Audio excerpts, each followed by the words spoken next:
you kind of realize in the midst of it, okay, what is the actual value that we hold? Like Andy loves to podcast because he enjoys meeting cool and interesting people and wants to constantly grow. I want to constantly grow. That's when you can say we have similar values. But I think we keep mistaking interest for values, and they're not the same thing. And they don't indicate long-term compatibility. Yes. Yes. I love this.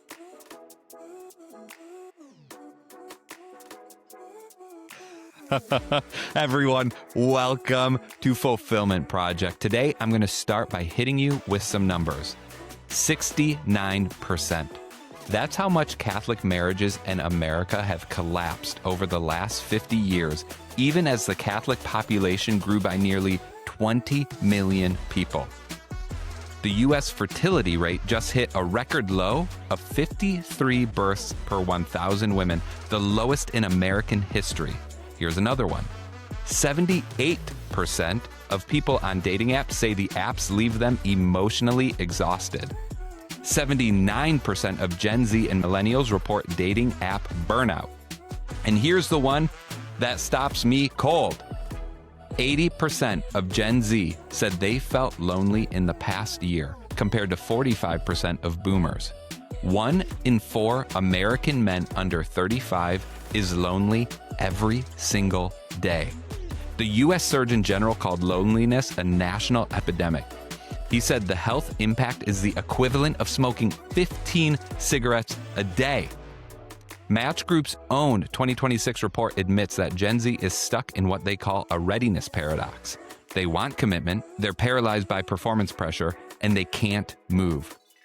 Guys, we're not in a dating slump, we're in a civilizational slump right now. And my guest today, Matchmaker Madigan, is the founder of Commitment ISM. She's right in this space. It's a Catholic-only matchmaking service. She launched 2 weeks before the country shut down for COVID. Great timing. Her name is pronounced, like I said, Madigan, like how you probably feel about your love life. But her whole mission is to make her clients happy again. She's read over 600 profiles of single Catholics. She runs a database with double the male engagement of the matchmaking industry average. She met her own husband in a honky-tonk after the Lord told her to buy an RV, and her engagement ring, for you Catholics out there, is shaped like a monstrance. There is so much to unpack here, Madigan. You guys, if you think this is a dating episode, you're missing it. This is a leadership episode. It's a family episode. It's a who rebuilds the church episode. Let's get into it. Matchmaker Madigan, welcome to Fulfillment Project. Oh my gosh, Andy, I'm so excited to be here. And those statistics, I know you told me I couldn't know ahead of time. Those statistics are so true, so real. And if we don't start fighting this good fight with Holy Catholic marriages, we're going to continue to see these downturn numbers. And so it's time for the revival in the church from the perspective that healthy marriages will rebuild it. Let's make some babies, let's make it happen, and let's talk about it. Well, let's do it. Before we jump into all that, I've got my lightning round set up for you, Madigan. Ready? Always. Your name is pronounced Madigan. What's the one thing about modern Catholic dating that makes you the most mad again? We have been told so often that Disney has created these standards of men and women and that relationships are going to be romanticized too much. And so we're continuing to rule out good men and good women in hopes of a fairy tale instead of looking at the people in front of us and saying, maybe this is actually who God intended me to be with. You met your husband in a honky-tonk after you felt that God told you to buy an RV and your engagement ring is shaped like a monstrance. Describe God's planning style. How does the dude put things together? Yeah. So the Lord told me on an RV. If you look at me, I'm not an RV girly. I would not kill a bug in an RV.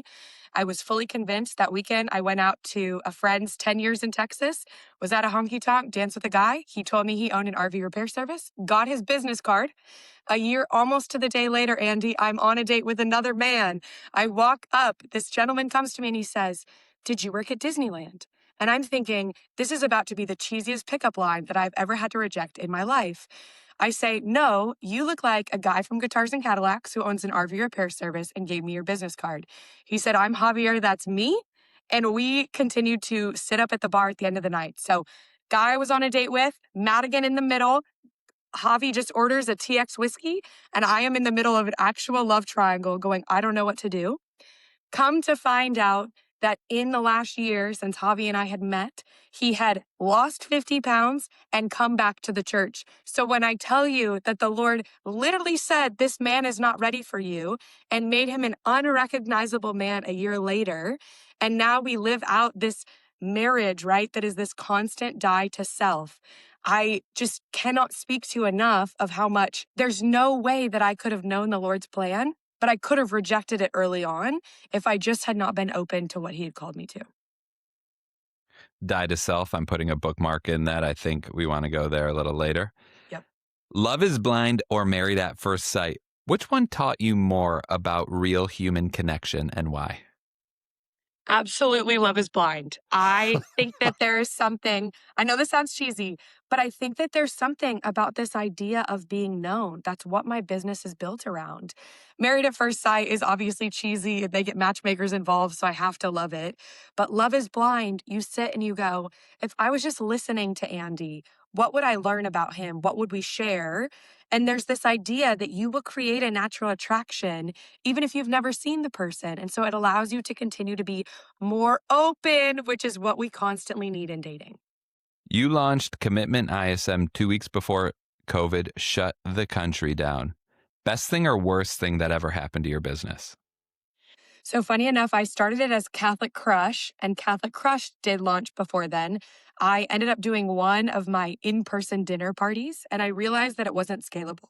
And so what COVID did was allowed me to switch to a video model, which meant that I could expand the need and understand the need more and then make a scalable model. So I did it for about 2.5 years, went inactive and watched a show called Love is Blind, and then brought it back basically 2.5 years later as Commitmentism, because I also had a friend who said Catholic Crush did not seem serious enough. Hmm. And I said, you're right. What we need is commitment. And we have baptism, Catholicism, catechism, and it means to do something differently. So I wanted to date differently within Commitmentism. And so it became this whole rebrand that was around a better market to fight against the realities of dating apps. Oh my gosh. This whole time I've been preparing for this for weeks. I've been calling it Commitment ISM, but it's Commitmentism. Commitmentism, yeah. That's so funny. Finish this sentence. If I could ban one thing from Catholic dating tomorrow, it would be Women having the ability to filter by height and men having the ability to filter by age. whoa. Whoa. All right, bonus question because I'm digging this. I don't want it to end. Theology on Tap, Catholic Match, or that little old lady at the coffee and donuts setting people up? What's the most overrated way to meet a Catholic spouse? I'm going to take out Catholic Match for sure. I would say that Theology on Tap, I highly encourage going to things that you are naturally aligned with people. So if it's something that you enjoy and you can meet your husband there, all for it. But I would say go in with the right intention. Respectfully, the little old ladies are trying, but they're probably not going to hit it right. So just be open to what they're saying, but understand it probably won't work out. I love that. All right. So we're all warmed up here. Let's launch into this. I had this question saved for the end, but I actually want to start with it now because I think it's relevant. There's a lot of non-Catholics that listen to this. And so like, what's the deal? And I don't want you to lean away from your Catholicism. I love that. I think it's beautiful. But I think this will connect with anybody listening. Yeah. So, and this connects, I think, to why every question I'm about to ask you in the conversation we're about to have hits. Mhm. And it's about fertility. Marriage is the primary engine for family formation. Fewer Catholic weddings means fewer Catholic families, fewer Catholic children means a smaller church. It means a smaller civil society. The 53 per 1,000 fertility number isn't separate from this. It's downstream from the marriage collapse. That's what I think is true. Is that accurate? Would you reframe that at all? No, I agree entirely. I think that we need to go back to doing things rightly ordered, which is where the Catholic part comes in. But I think that if we continue to have these marriages and alignment and trust in one another in healthy marriages, we're going to naturally have more babies flow out of that because there's such a reality with marriage, right? People have fear of commitment. They have fear of all of these pieces because there's been so much brokenness. So many, we all know the statistics as far as oh, it's likely that over 50% of people will get divorced. If you can find a person that you're really aligned with, that fear starts to go away and the idea of children becomes more possible, even just from a mindset perspective.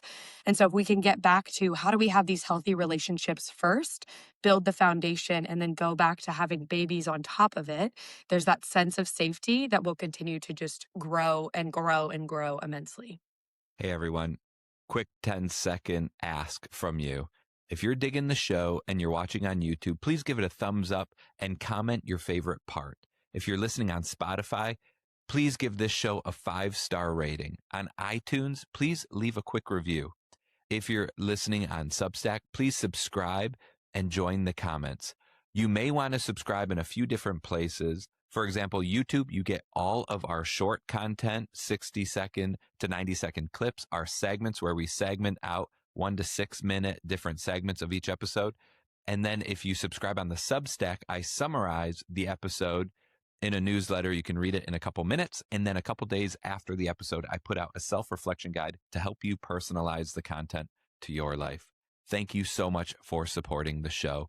Please share it with a friend.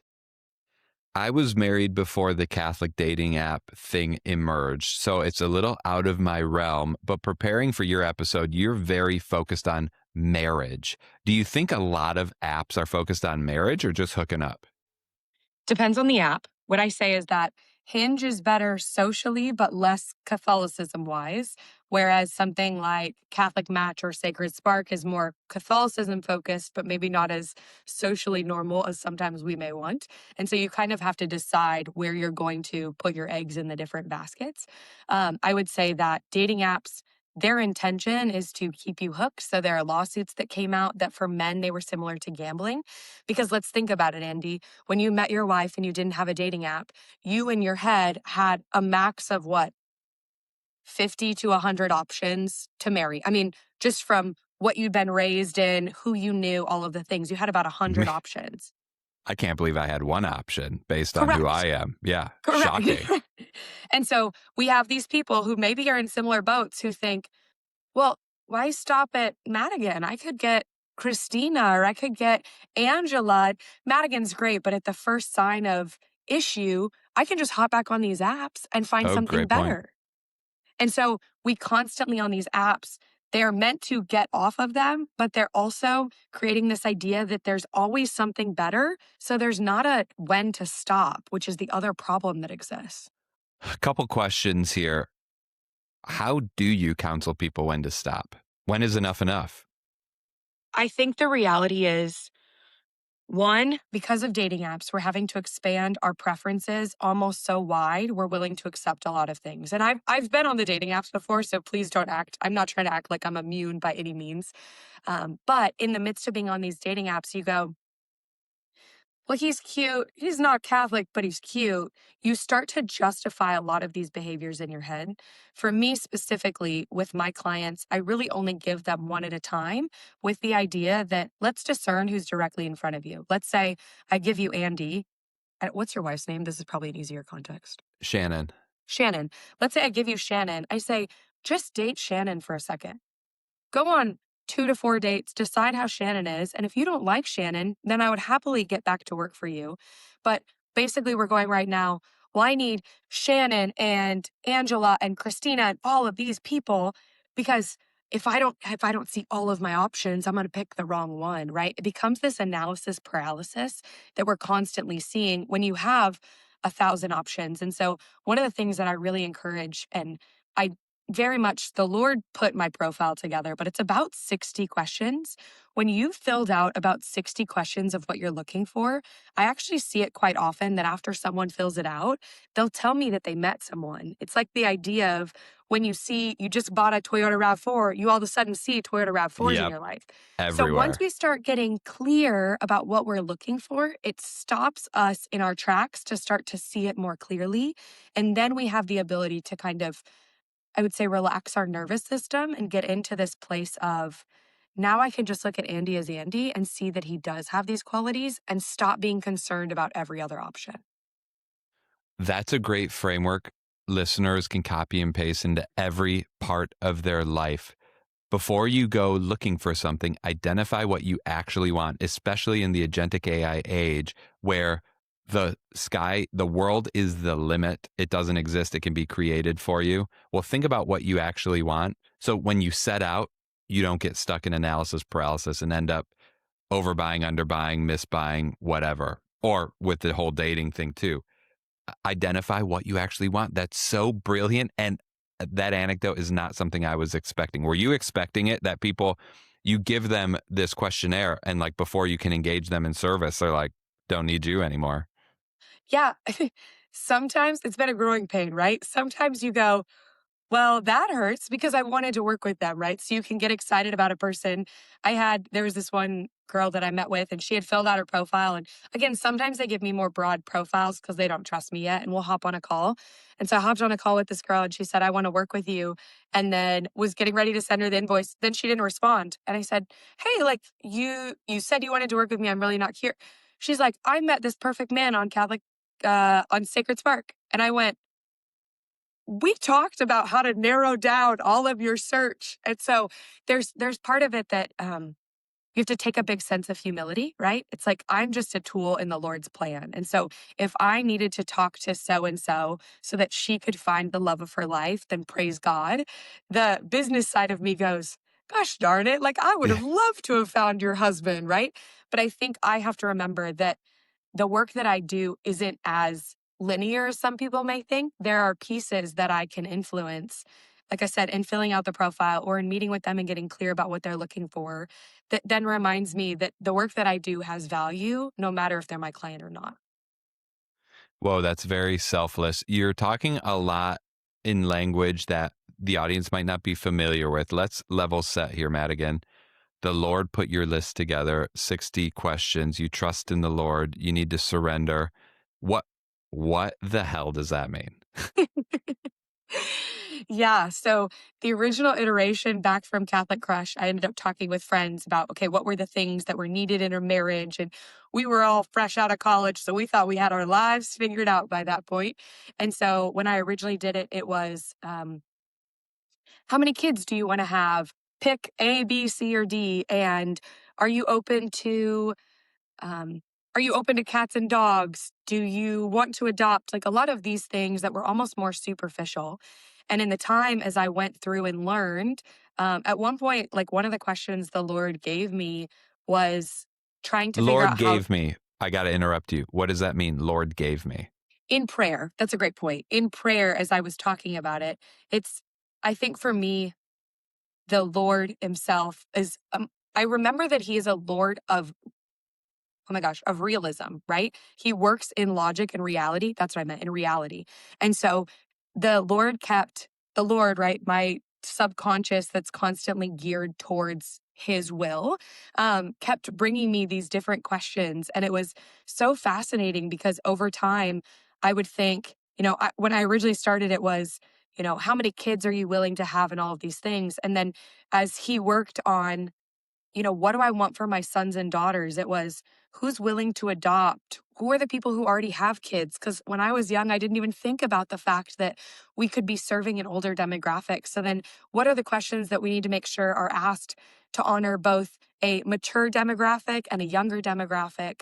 And all of these questions kind of were born out of how do we date and how do we date well? What are the things that actually matter within dating? So, what are your priorities? And then I have, what are your desires and deal breakers? Those are two different things, but we sometimes kind of categorize them as the same. So, he just really worked, again, my subconscious through being aligned with the Lord's will, worked on these are the questions that I want you to ask the sons and daughters or people that you would be interacting with as far as basically my ideal clientele. How do I get into the head of my ideal clientele to understand what they're looking for? I'm trying to decide internally if we take a side step and dive deeper into what all that means, but I think we're good to go there. Okay. All right, Madigan, for grandma, for the baby boomers listening, for the millennials that are on the older age of the millennial generation, what I'm recognizing as I'm interviewing people all around the world, talking to people all around the world is There was a generational divide. The way boomers and millennials grew up is different. We grew up without phones, without the internet. All of that was emerging. Your generation, the people you're serving, most of them are coming up immersed in all of this stuff. So explain to Granny why dating apps aren't weird. Or are they weird? That's a great question. I officially have an LOL as one of my clients now. My little old ladies is what I call them, my LOLs. So my boomer generations, which is great. She's married for 50 years, widowed, the whole nine yards. Got to hear her story. Was so excited. The difference in the reality of dating apps has a lot to do with what you mentioned earlier and just the social constructs in which we were raised, which is you connect via online more than you ever do over the phone, in person, a lot of those things. So I would say, as far as maybe fitting the mold or kind of understanding the realities, dating apps are not weird for that sake. I think that they should be weird in the sense that the things that you can order on Amazon are not the equivalent things you can get in a dating app.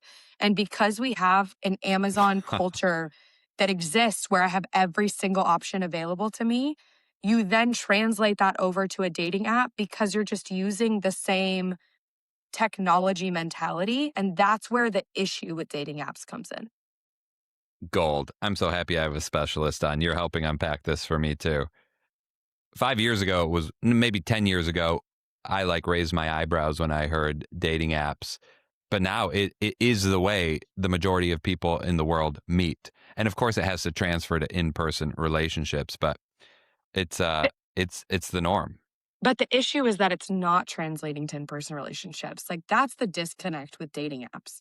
We have this idea that if I message Andy all day for 24 hours and we flirt and we connect and we all of these things, and then I get in person, I'll completely out myself right now. My biggest turn off, my biggest ick, as the kids say, is men who walk funny. So if I were to go out with you and I found out you walk funny, I'm out. But you didn't put that in your dating profile. I walk funny. No one's putting that in Yeah. your dating profile.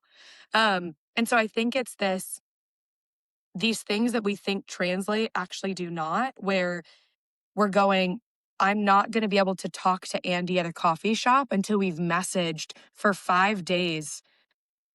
If we just think through the reality of that, that's just not true. That's a problem that we're continuing to allow to happen. I've got a follow up, but it's going to come after this next question because it ties right in here. Modern dating apps put photos first and conversations second. That's why 78% of dating app users say they're emotionally exhausted, why swipe fatigue is real, and why so many single Christians are walking away from the apps entirely. You flipped the model, Madigan. After watching Love is Blind and Married at First Sight, you pulled out the truth underneath. When you take physical attraction off the table at the start, or the way people walk funny, real connection happens first. You call it conversational chemistry, and it seems to be how you're beating the online dating apps at their own game. Walk our audience through exactly what happens on one of your three-way phone calls. Yeah. So prior to the call, I give you enough information to be curious, but not enough that you could ever Google someone, which means Andy walks in with an open mind. So for example, your profile would be, Andy, today you're going to meet S, and S loves going outside and taking walks, and she enjoys all of these. Her favorite thing is to go visit churches, and she also really wants to be a stay-at-home mom, but she currently works in marketing, and her three things that she's looking for are values family, cares about good health, and wants to live in Steubenville, Ohio, right? And so you take that information and Andy just goes, who's S? And we hop on the call together. I begin the call in prayer and then leave. It makes it so that your phone number is always protected, so you're safe to have a conversation. And then B, if I introduce you to S and that is your wife, you guys have prayed within the first 5 minutes of meeting. That's not a dating app. That's not anything. That's human connection. And so then people talk for about an hour. The conversations that were happening this weekend, most of them went about 2 hours, which is great because I followed up with some of the clients.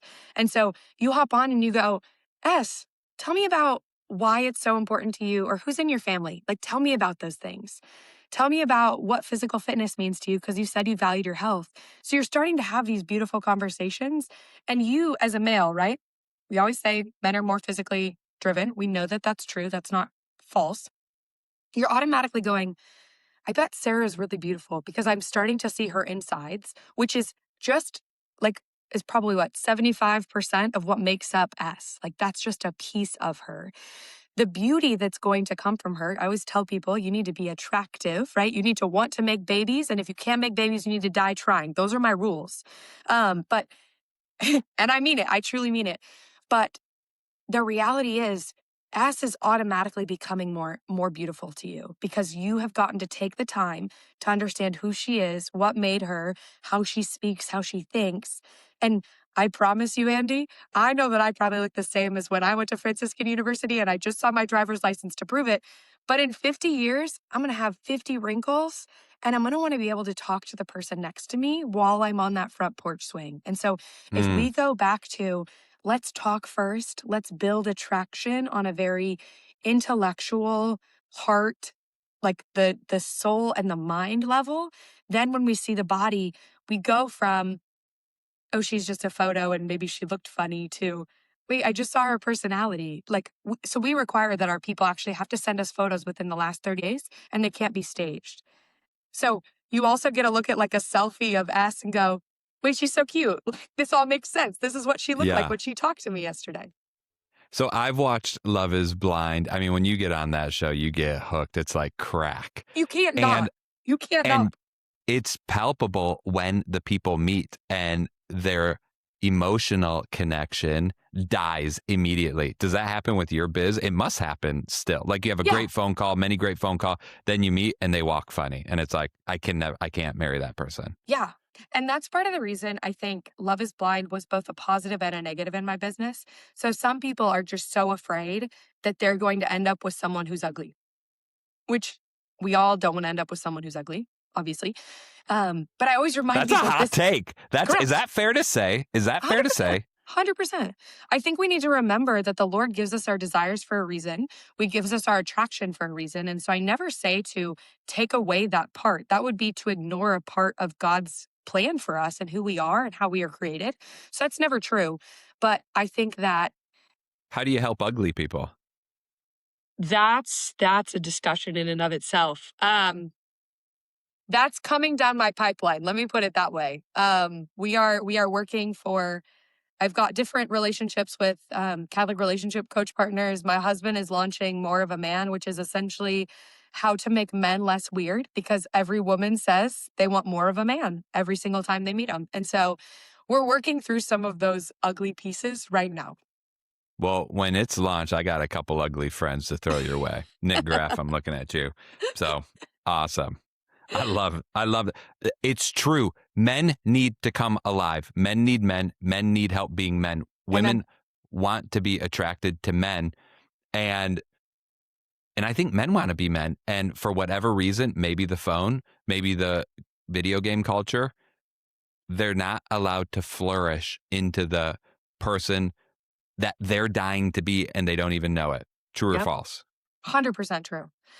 We're working through all of those things. I think there is the video game culture. I think that we have less connection with other men, which is important.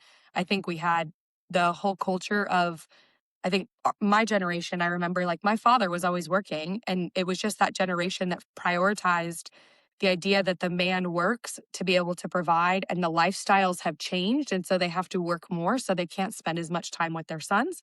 And then also, I'd be remiss to say we need to talk about the porn culture, but we don't need to do that right now. I'm just saying like that's a whole other piece that is addressed or needs to be addressed with how we're raising our men. Porn. I'm not scared to talk about it. Oh, Let's do it. why does it need to be addressed? Because if you think about porn, think about how the men who are using a video style content or a physical picture are then also on a dating app. And again, it's the similar thing. On Amazon, I can just scroll and find something better. When I'm looking at porn and I'm seeing what I like and don't like very quickly, very visually attractive, then I'm taking that over to a dating app and going, if I'm not immediately just drooling over her, then I'm not going to get to know her. And how in the world are you going to break that culture if we don't first and foremost break the unrealistic expectations of just women in general? And this does apply to men too. Please don't hear me wrong. But how are we going to take that? We have to basically debunk how we're looking at women and men. And then on the other side, then we can look at dating apps with a healthier way. But if we're just using the same logic, you're an object and you're an object. So why am I going to treat you any differently? So I think a lot of people agree with you. I think a lot of men addicted to porn agree with you, Yeah. but it's a drug. I mean, the dopamine spikes and all the chemical stuff. So as a professional in the biz, and you deal with this with hundreds and hundreds of men and women trying to get together, what's your advice for people hooked on porn? If you How really how want, do you sorry, go on.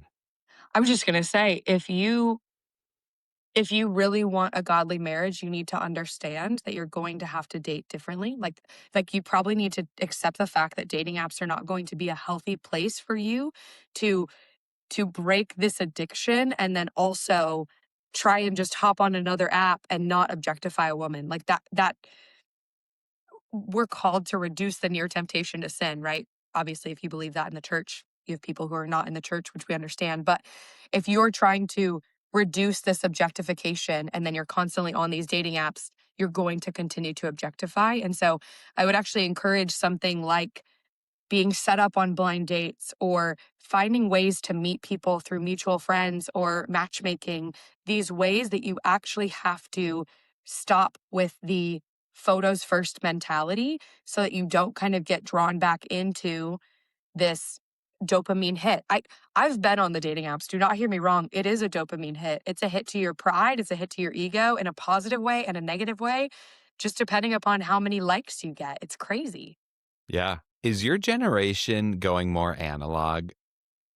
You're a matchmaker. I haven't heard of that in like 1,000 years. People are getting vinyls. Do you think people are getting so digitaled out they want like real life more, like they're craving it? I believe so. I think, yeah, matchmaking has truly been around. I mean, it came from our Jewish brothers and sisters, right? And so I told myself, well, if the Jewish can do it, the Catholics definitely need to do it because we've passed down tradition for not as long as them, in fairness, but we've passed down tradition better than them. That's what I believe. So, we, Yo, hot take. yeah. So we have to get into this, right? We have to own that we care about tradition and culture being passed, similar to the Jewish traditions. Like we need to be passing down our culture and traditions through healthy marriages. I do believe people are going back to analog. I met a unicorn this week, gentleman, 25, never been on a dating app. And I was like, please let me work with you. Don't be ruined by them, right? Like, don't do it. And I'm hearing it more and more with men and women. That's part of the reason why we created these online, or not the online, the in-person dating events, because we wanted to be like, can we get you into almost a debutante style date, look really beautiful, go to a dance, find people, get married, go home. Can we do it? Right. And so, like, people are going back to the more traditional ways that we've seen before. Again, I think dating apps are always going to exist. It's $1 billion industry and it's only going to continue to grow.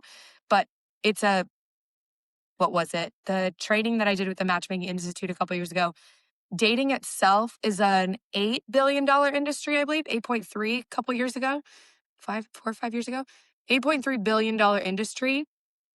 I can't remember what piece of that is taken up by dating apps, but I think we're seeing a transition back to traditional dating because we're all sick of the loneliness you've talked about. We're sick of wasting our time. We're sick of low investment, low return on investment. It's all just sad. Sad. Death to self. You said that word earlier. Talk to me about relationship and struggle, value and meaning, and why that's a necessary part to a successful relationship, if it is. So when we talk about relationships, value, meaning, success, all of those pieces, one of the things that's important is that we start with similar values. So Aristotle has Aristotle's 3 different types of friendship. So the first is friendship of utility, friendship of commonality, and then friendship of values. And so it kind of, if you think about a relationship, you can move from friendship of utility, which the example that I read was, And basically, like right now, what we're doing, we kind of have a friendship of utility. You needed a podcast guest. I am a guest. We kind of have this is what's kind of tying our relationship together. There's also a boss gives you a promotion, you give him a thing of flowers. Like there's that kind of balance there, a thank you card. So utility. And then we move into similar values. So, or similar interests, I'm sorry, commonalities. We found out that we both went to Franciscan University. So our friendship is developing into we're both alums and what household were you in and all of these pieces. Um, think about if we're both fighting the good fight as far as the podcast goes. So maybe we talk about our podcast, but let's pretend that like my podcast went away or your podcast went away. Well, then at some point, the friendship no longer exists. And then lastly is a friendship of values. So we get down and Andy goes, "Hey, Madigan, you've got 7 chins right now." And I go, "Oh, Andy, you care about me enough to make me better. I appreciate that." And we move through Yes. the values, right, that exist in our relationship. So when we talk about success and values and meaning and dying to self, you're constantly going through and, a true marriage, you're looking at, is this person going to call me on to higher? In if we were talking about the secular world, is this person going to stay healthy and fit when, a woman goes through pregnancy and her body changes and she still needs to be able to raise all of the kids and run around with them, right? I love ice cream. My husband will not tell you that I'll ever deny ice cream, but there are times where he might go, "Hey, Madigan, we may need to lay off the ice cream a little bit." And that's a beautiful thing that exists within marriage of, hey, our common goal is that we're trying to be healthy.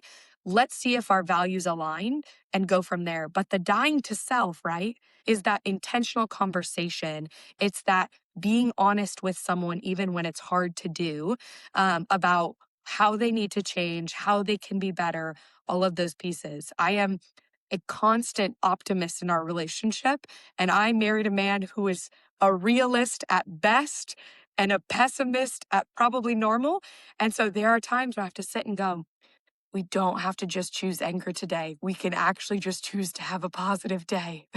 but but that dying to self is constant. He doesn't wake up and say, "Oh, I just chose to be a pessimist." He just woke up and said, "I chose to be human." And when we Yeah. continually choose to be human, we have to sacrifice and suffer in beautiful ways. I'm just wondering if there's any correlation between, if that's even trackable, people that live that type of relationship. I wonder if they're more successful than other types of relationships. Meaning specifically having similar values or constantly calling the other one on to holiness. Um, Either values is what I was thinking. Because we know Catholics get divorced about the same rate as the general population. So, like, of people, we know, like, with centenarians, people that live over 100 years old, one of the biggest correlations between all of them is that they have strong relationships, friendships, family. And so I'm wondering, for marriages that last 30, 40, 50, 60 years, what is the common weave within the marriages that last? I wonder if it's dying to self. Part of that is dying to self. The other part is so we can think about this, right, in dying to self, and then we can also use research, right? So the Gottman Institute has the one that's done the largest study of marriages over years. I think that they have, I want to say it's 140 marriages that they've been tracking for about anywhere from newly married to up to like 50 years, and they've continued to track those couples throughout their lives together. And the thing that they always found was common is this bid for attention. So for example, Andy, if we are married, we're not, let me just be very clear. If we are in a relationship, let's just say in a relationship, and I go, "Andy, look at that bird," and you ignore me, you took away my bid for attention to connect with you. They Ooh, actually have done the studies to say that it's sometimes that bid that is what keeps people together. So Andy goes, "Hey Madigan, I see that bird." This seems so simple and also so profound because you go, "Oh, so every time your wife says, 'Hey Andy, I noticed this thing,' you go, 'Hey Shannon, thanks for sharing that with me.'" Now, the dying to self part is on the days where you have no patience and you have no desire to be looking at something, right? Or you're driving and she goes, "Oh my gosh, look at that cow." And you're like, "Don't want to look at the cow." And you go, "Shannon, thank you for pointing out that cow." Like, that's when you connect with another person rather than constantly feel they're not hearing me, they're not listening, they're not doing these things that are healthy in a marriage. But the die to self is that you don't want to do them when you're tired. You don't want to do them when you're angry or frustrated. But the bids constantly exist. And if we can go back to where those bids are and honor them, then you see healthy relationships. Responding to the bid. That's The a bid. huge takeaway from this call for me. That's really powerful. What other research you got up your sleeve that is good for the audience to know? Like, that bid is very practical. Someone bids your attention. If you want a relationship with that person, you have to reply more times than you don't. I know that sounds crazy. Exactly. I mean, and we can apply that to texting. We can apply that to a lot of things.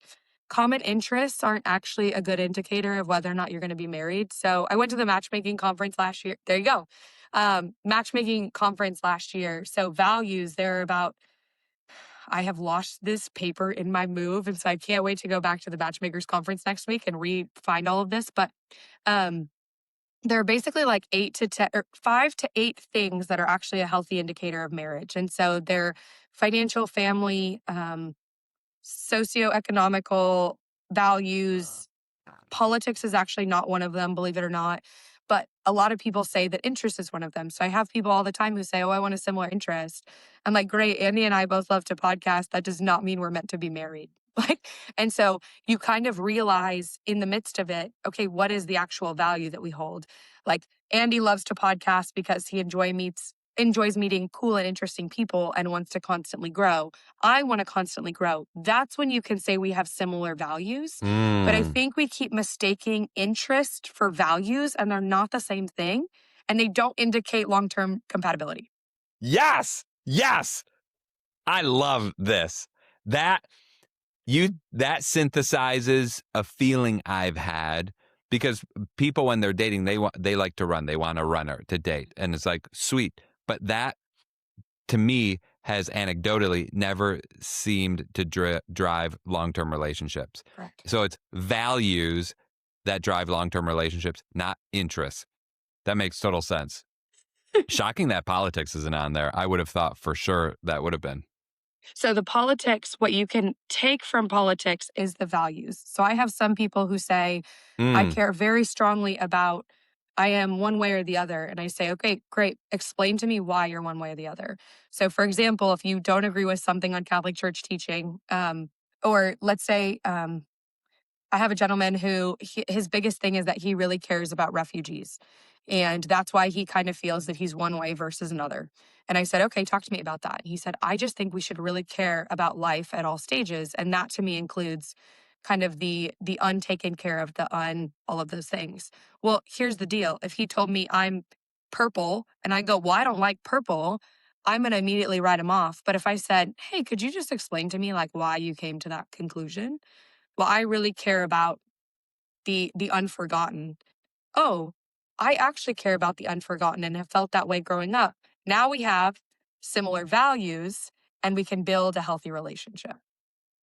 That's a great way to peel back the layer instead of just labeling everyone Democrat, Republican, liberal, conservative. What does that mean to you? That's a Mhm. great follow-up question.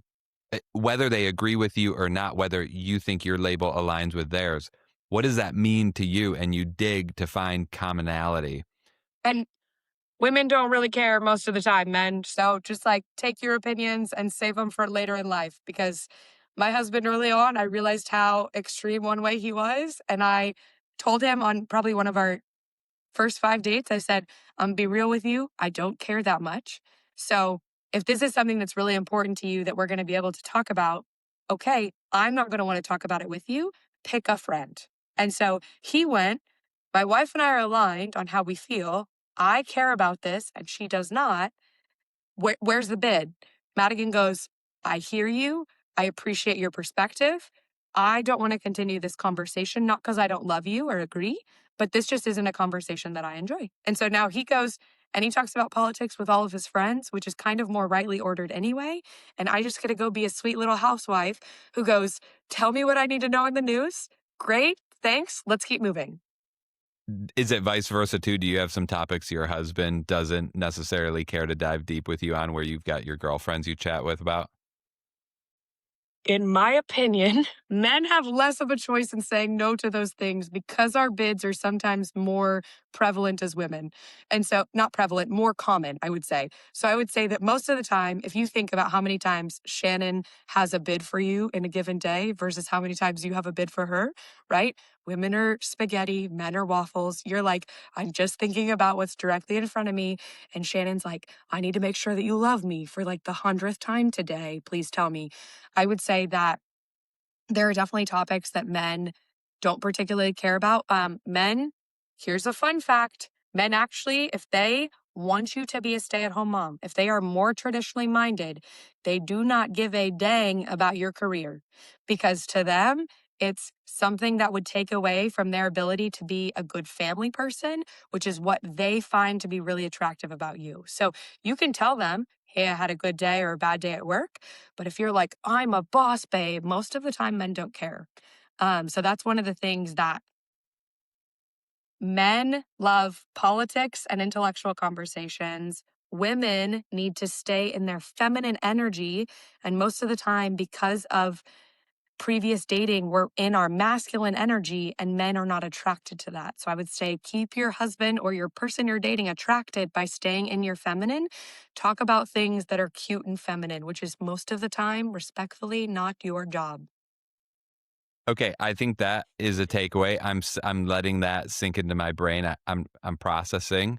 Um, I'm lost on the original bid though, where your husband likes to talk politics, you don't. So you've told him you hear him, this and that, go talk to your buddies.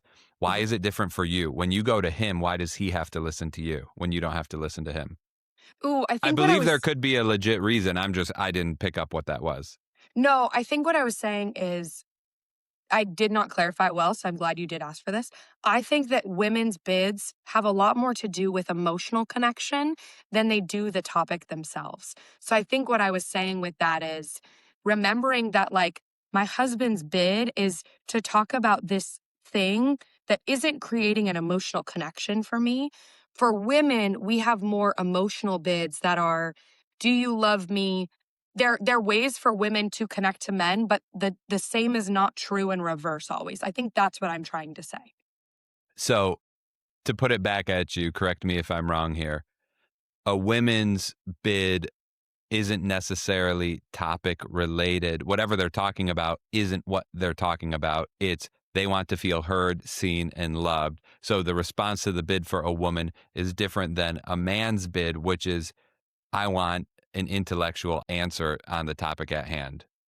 Yeah, I think that we just kind of bid different things. So yes, that's what I'm trying to I'm not saying that you can't like men can't talk about politics. I just think for them politics is not like a romantic conversation. I think that we as women are constantly trying to connect emotionally and to just be aware of what that means. Is this Madigan's creation? Did you pick this up from anywhere? Is there anything? I'm feeling the YouTube comments hitting me right now, and I'm just like, two idiots talking about nothing they know nothing about. Like, what do you say to the people that are like, that is garbage? What's that based in? Yeah, so I think I saw this play out very early on in our dating relationship. And one of the things that like I said, it was shocking. We were at another honky tonk, a different one this time, trying to get to know each other. And we were kind of having this honest conversation about just where we were at in the relationship. And I remember just realizing, and I also hear this from my clients, men want to connect intellectually. To them, it's a very attractive thing, but it's kind of one of those like, it's a theology on tap. It's a bonfire. It's a bonfire with cigars where the men kind of are dissecting Aristotle and like talking through the logistics.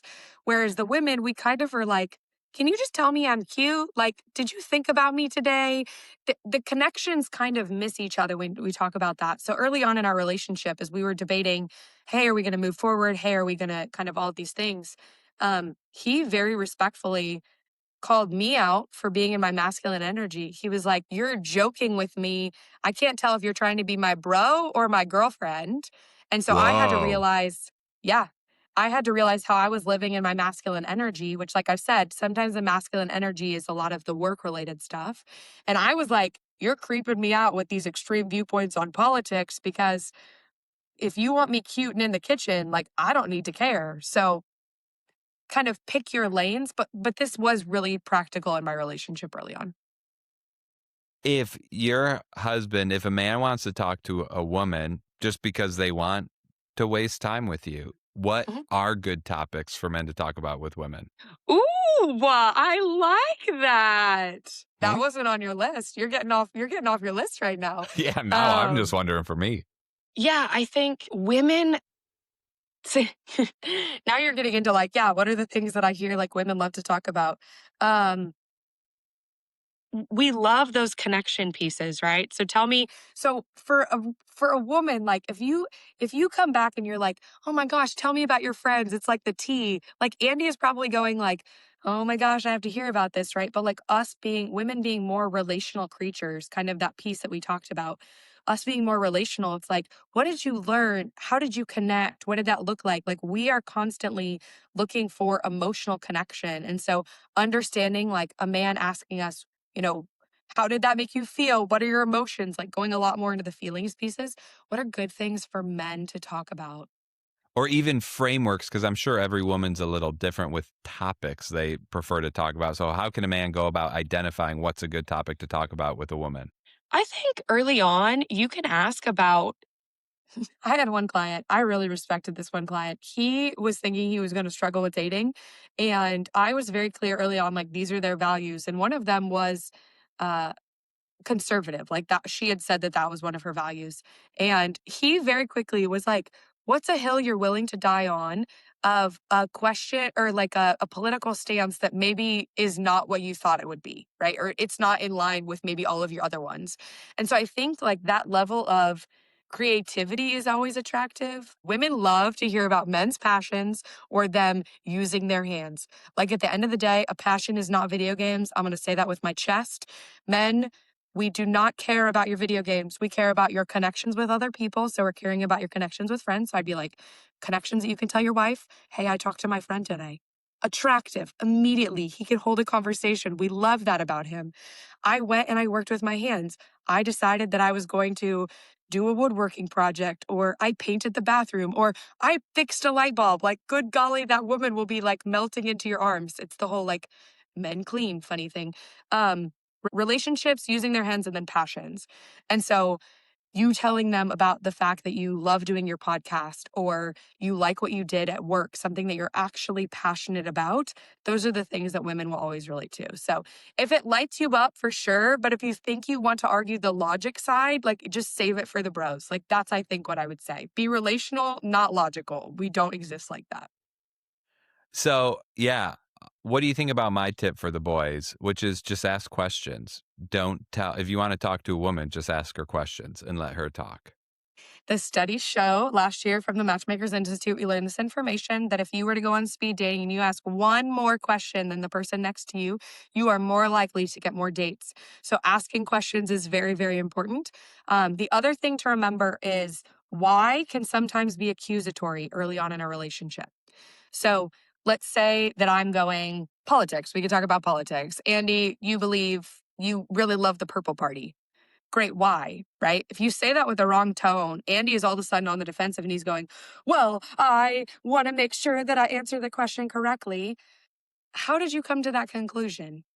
What are your thoughts on why tends to be something that early on in relationships can actually make you tense up? We learned about a book, I believe it was by a lady named Allison. She was there. Called Talk to Me, Talk More, something like that. And she talked about how sometimes why early on in a relationship can actually be more of a threatening phrase than we think, but we're trying to be naturally curious. And so it's if you have the right intention, you're trying to do it the right way, but it's coming off as more accusatory. So, replace that with an what made you come to that conclusion? How'd you get there? Repeat something they said and say, help me understand that better, something like that. Yeah. Yeah, yeah. But why in and of itself can sometimes be like, I don't know why. What's the right answer? Like I'm trying to get there. Yeah, soften it up a little bit. Yeah. Without established trust, right? Without established trust. All right, let's just freaking close this out with some fireworks. I want to talk about the male loneliness epidemic. You are unique. First of all, I want to ask you why, since we just talked about that word, why is your business 35 to 40% male, which is double the industry average? Why do you think your method attracts more men than other methods? Ooh, that is a misnomer, actually. It doesn't attract more men. Actually, my data says that it takes me 3 times more work to get a man to sign up. That is a true Whoa. statement for my business. So if you tell a woman, she'll probably sign up within about 24 to 48 hours. If I tell a man, I once had someone who signed up and I said, "How did you hear about me?" They said, "I read every single podcast and every single YouTube that I could find on you, and I now signed up." And so they had to have multiple touch points. Um, the short answer is that I market only to men. And still, they're less than 50% of your biz, and you only market to them. Do you charge them more? No. Why? That's so fascinating. Why do I not charge them more, or why do they take more time? Why do you only market to them? I would think if women are a quicker sign up, why not just market to women? Because the reality is that because I realized early on what industry standard was. And I realized early on that if I did not get enough men, my business literally didn't succeed. Crazy enough, there's 2 sides to a marriage. And if you only have one half, you're going to spend a lot of time struggling. And so I specifically focused on men. So I do men's conferences. That's like part of the reason why I'm on LinkedIn is because we want men with jobs. Women want men with jobs. Um, really going back to if we can get good men, then the women will come easily. It's going after maybe your big elephant in the room first, and then you know that once you have the elephant, then like I don't know what another predator is. Like all the lions come. I don't know what it's like. You got the hardest piece of the pie, like everything else is going to follow. And so I fight strongly to have men in my database. I don't know if this is true, but I've heard this story. Maybe you can confirm or deny it. But that back in the day, clubs used to pay hot women to, no, they used to let hot women in for free and charge the men. Like, we got what you want. Now you're paying. But I've heard it's actually reversed in some situations now where men get in free and they charge the women. Is that true or is that just a story I heard? That would not surprise me in the least. I don't want to get over my skis with something unproven. It just is similar to your philosophy of you're going after men because you know there's women looking. And so you have to 100%. get the men off of the wall. Men are, it's like at the sock hop. They're standing with their backs against the wall. Correct. If you get the men to the floor, the women will come. If you put the women in the floor, the men may still just stand with their backs against the wall.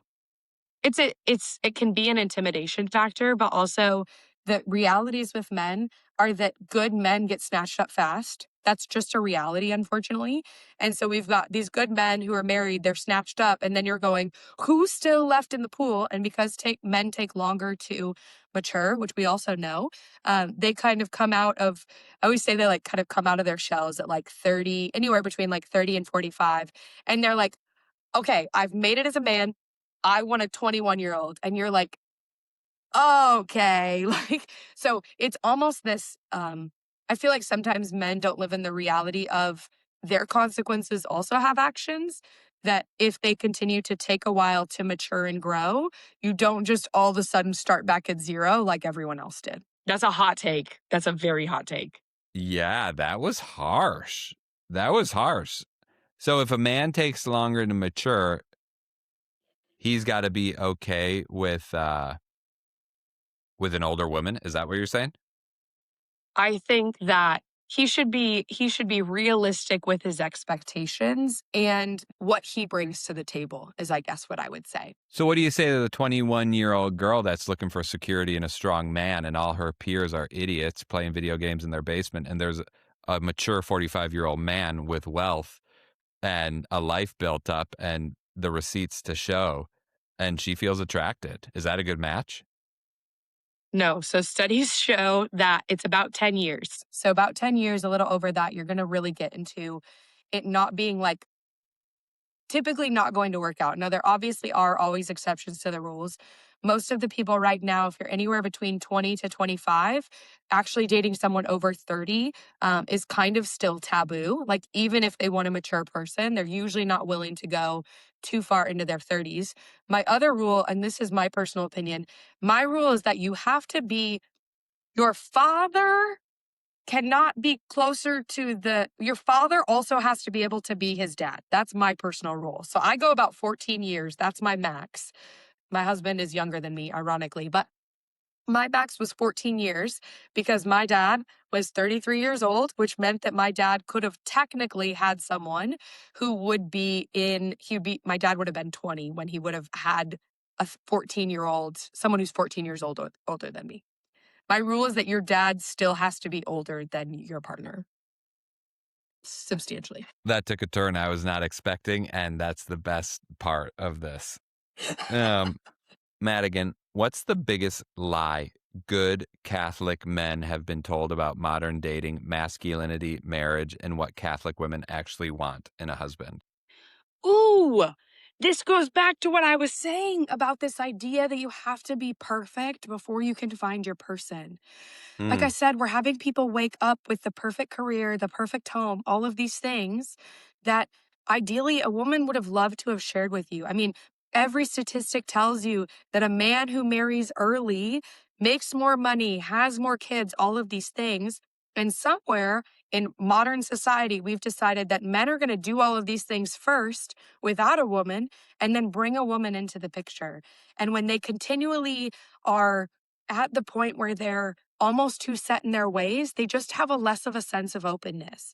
So I would tell all of the men, be masculine, have good friends, pursue the job, but don't wake up 10 years from now and then decide it's time to start focusing on the family. The family starts, it needs to be starting somewhere in your 20s realistically for you to have the level of kids you want and have a more realistic outlook on what you're capable of and what you want to do. wow. What do you say to women that want to work? Is being a stay at home mom better than working? You know, I'm going to have strong opinions about this because I feel called to my mission. I don't feel called to my work. I feel called to my mission. I have come to learn and appreciate the stay-at-home mom lifestyle a lot, actually. And I think that there is a beauty.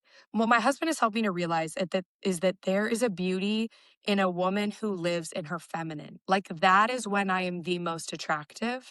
And so it's this constant struggle of if I'm living in my masculine, I'm not actually attractive to my husband, even though I'm constantly wanting to connect and be cute and sweet.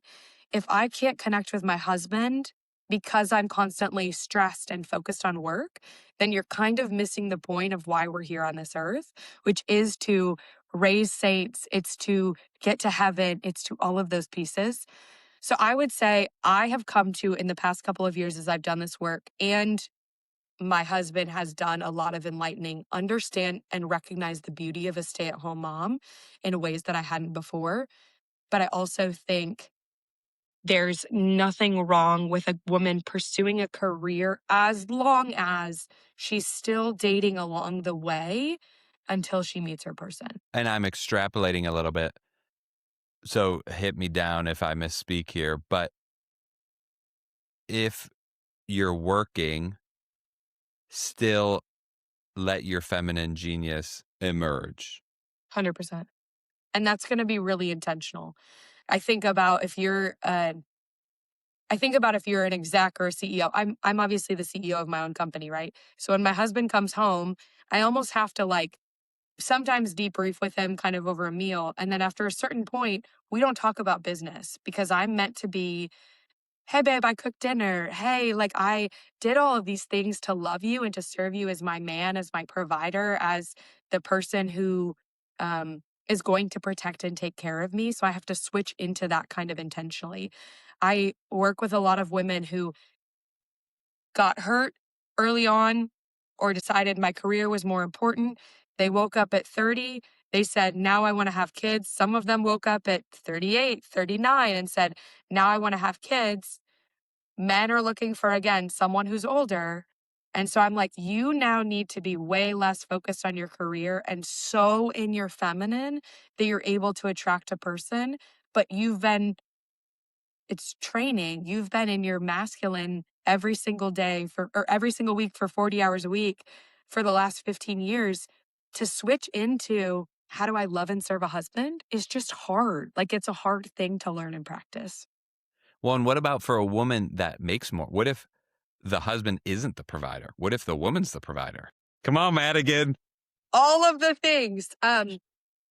Here's my strong opinion. One, if a woman makes more money than you need to stop ruling her out. And I say that because I have women who work great careers who would give them up in a day if they found their husband. And so stop. I think men need to own where they're at in life. They need to be confident in who they are and realize that that person is not trying to be their job, but they also were not a damsel in distress sitting around waiting for someone to rescue them. So there's this beautiful gift that you can still rescue a woman from the corporate world that she really doesn't actually want. If again, and this isn't true for everyone, but I sit and talk with women all the time. I got into this career because I didn't have a husband. I'm in this career. I now love it. But if you told me tomorrow I could throw it all away, I would do it.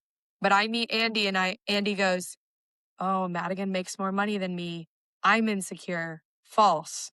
That's something that a man does need to work on. I'm going to get all the hot takes on this. That's something that a man needs to work on and understand, right?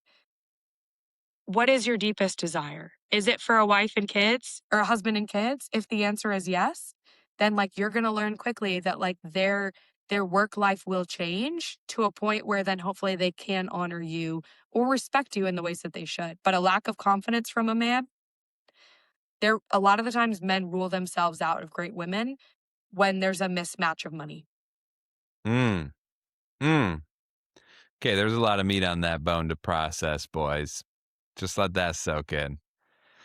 Madigan, what did I miss? What do you got to tell the audience? Yeah, the biggest thing that I want to tell the audience is that we are creating Catholic dating events with the idea that we want people to be dating, not to be an online thing, not to be 17 talks on a retreat. We actually want to get you in person and to date because my business succeeds on healthy marriages. And so for anyone out there who's listening, I just cannot stress enough, healthy, authentic marriages through hopeful romantic Catholics and other people as well will literally rebuild the church and society as a whole. You said it at the beginning, we have an epidemic with the amount of the birth rate and all of those things. The only way to fight that is to look at the person in front of you, love them as a human being, understand that fertility is not guaranteed, and continue to get to know them as God's child. That's how we're going to continually get to heaven and die to self every single day for the rest of our lives. Things that I'm very passionate about. If people are interested, where do they find you on the internet? You said it well. Commitmentism, so commitmentism.com, and then catholicdatingevents.com as well. I also am only on LinkedIn because I have no self-control, and that's where the men are. Yes. Wow, Madigan, thanks so much for joining us today. Pleasure, Andy. Thanks for having me. See you, everyone. Hey, everyone. Quick 10-second ask from you. If you're digging the show and you're watching on YouTube, please give it a thumbs up and comment your favorite part.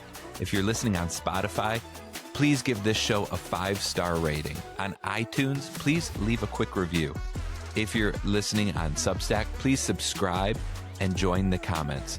You may want to subscribe in a few different places. For example, YouTube, you get all of our short content, 60-second to 90-second clips, our segments where we segment out 1 to 6 minute different segments of each episode. And then if you subscribe on the Substack, I summarize the episode in a newsletter. You can read it in a couple minutes. And then a couple days after the episode, I put out a self-reflection guide to help you personalize the content to your life. Thank you so much for supporting the show. Please share it with a friend.